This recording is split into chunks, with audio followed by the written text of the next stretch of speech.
3 days na kaming nakikikain at nakikiluto sa kusina ng aking pinsan. Napakaganda ng kanyang kusina. Ito yung kanyang gazebo, guys.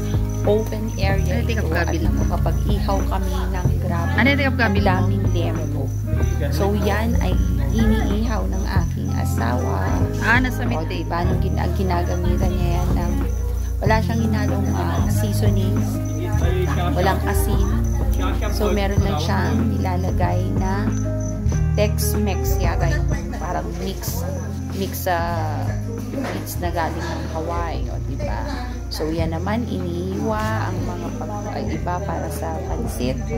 Ako naman, nag-a-adobo na naman ng aking adobo chicken.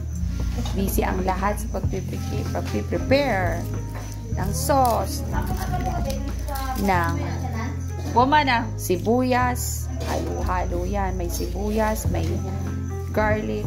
Gagawa din sila ng egg sandwich. Pangalan niya, alukot. O, diba? Kanya-kanya. Anong Tagalog alukot? At ayan din daw ang babao. Alukot din sa Ilocano. Ito ay in-steam lang. Linanch lang yan. Tapos ilalagay sa ziplock. Tapos dadalhin yan sa Hawaii. Tapos ipa-frozen yan. Dahil mahal daw yan sa Hawaii. So, go lang tayo ng pag-iihaw ng liempo with talong. Dahil lalagyan niya ng kamatis. May bagoong, may sausawan. Ayan. Ayan ang ating talong na may kamatis, na may sibuyas, na may tapos luto ng aking adobo. Masarap ang aking adobo, guys, dahil walang masyadong sabaw. Dahil nagmamantika yan. At hinihintay lang nating maluto lahat ang aming liempo.